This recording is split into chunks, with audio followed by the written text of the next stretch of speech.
Welcome back to our channel. Today, we dive into a major development that's set to reshape the future of Southeast Asia's naval and shipbuilding landscape. Two of South Korea's biggest industrial powerhouses, Hyundai and Hanwha, are now eyeing the iconic Subic Shipyard in the Philippines. What does this mean for regional defense? And why is Subic suddenly a hot commodity again? Let's break it all down. Subic Shipyard, built by Hanjin Heavy Industries between 2006 and 2009, rose quickly to become one of the world's top 5 shipyards. With its massive dry docks, advanced shipbuilding equipment, and prime location along Subic Bay, it was a marvel of engineering and logistics. However, Hanjin's bankruptcy in 2019 threw the yard's future into uncertainty. It was eventually acquired by U.S. private equity firm Cerberus, and today, it's partially used by the Philippine Navy for ship repairs and maintenance. But now, the tides may be shifting once again, this time in favor of South Korea's defense and shipbuilding titans. On April 10th, reports confirmed that two of South Korea's industrial giants, Hyundai and Hanwha Group, are considering acquiring the Subic Shipyard. This isn't a random business move. It's a carefully calculated step in the growing footprint of South Korean defense and shipbuilding influence in Southeast Asia. Hyundai, the world's largest shipbuilder, is no stranger to expansion. It's actively engaging with the U.S. Department of Defense to acquire shipyards in Southeast Asia for MRO, maintenance, repair and overhaul, work, and ship block production. One insider explained, Hyundai is communicating with the U.S. DoD to use these Southeast Asian shipyards as critical logistics and production hubs. In fact, Hyundai recently issued 600 billion won in exchangeable bonds to help fund eco-friendly initiatives and boost engine production capacities, hinting at a bigger vision that goes beyond commercial shipbuilding. Earlier this year, Hanwha quietly acquired another Philippine shipyard and recently completed its first ever MRO project for the U.S. Navy on the logistics vessel Wally Skira. This was a major milestone, as it marked the first time a South Korean company performed MRO work for a U.S. naval ship. Hanwha isn't stopping there.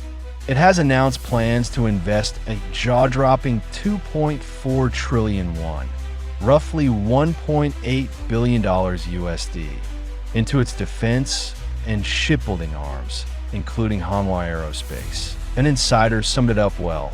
Hanwha grows through mergers and acquisitions. Its primary focus is defense.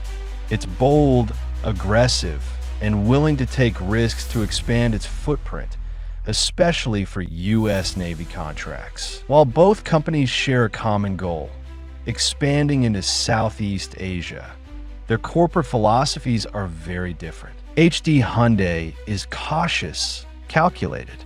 It remains deeply rooted in general shipbuilding, but includes defense as a growing secondary component. It's less aggressive, but its ties to the U.S. and its production capabilities make it a serious contender. Hanwha, on the other hand, is all in. It sees defense as its future. It's capitalizing on MRO contracts, forging deeper defense industry ties, and investing heavily in overseas expansion. And what better place to plant that strategic flag than Subic Bay, a former U.S. naval base, now primed to become a vital maritime logistics hub in the Indo-Pacific. Let's not forget the geostrategic value of Subic. Located near the contested South China Sea, it offers easy access to vital sea lanes, is shielded by natural deep waters, and already has a defense-ready infrastructure for the U.S. and its allies, including South Korea and the Philippines. This isn't just a shipyard. It's a potential forward base for deterrence, repair, and rapid deployment. And with the Philippines becoming more assertive and strengthening its maritime defenses, having trusted partners like Hanwha or HD Hyundai at Subic could usher in a new era of security cooperation, technological transfer, and regional stability. But beyond strategic alliances, what makes this even more exciting is how it aligns with the Philippines' Self-Reliant Defense Posture (SRDP) program, a government-led initiative aimed at building a credible defense industry that relies less on imports and more on local capability. The potential entry of South Korean giants into Subic could serve as a major catalyst for the SRDP.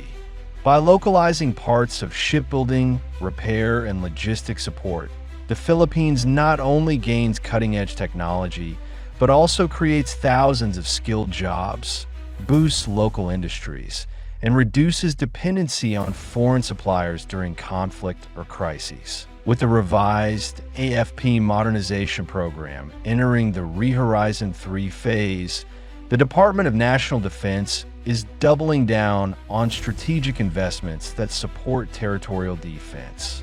This includes warship production, naval logistics hubs, and localized maintenance of critical platforms, all of which can thrive in a fully revitalized Subic Bay facility.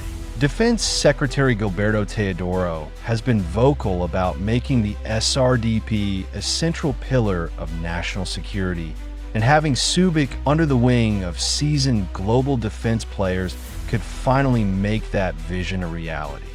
Imagine a future where Philippine-made or co-produced vessels patrol our waters, supported by a domestic supply chain that's resilient and efficient. This isn't just about South Korea expanding. It's also about the Philippines stepping into its rightful role as a regional defense and maritime leader, with Subic as the crown jewel of our self-reliant defense future. As of now, no final agreement has been made. Both HD Hyundai and Hanwha are still assessing their options, negotiating terms, and evaluating how Subic fits into their long-term plans. But one thing's clear, Subic's story is far from over. The shipyard may soon be the beating heart of a new trilateral shipbuilding and defense alliance between South Korea, the US, and the Philippines. Whether it's block production, naval MRO, or even future warship construction, the stakes are high and the opportunities are massive. So, what do you think about South Korea's expanding presence in the Philippines' maritime landscape?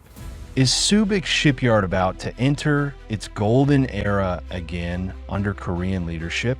Let us know your thoughts in the comments below. If you enjoyed this update and want more in-depth stories on defense, strategy, and Southeast Asia's military modernization, don't forget to like, subscribe, and hit that notification bell.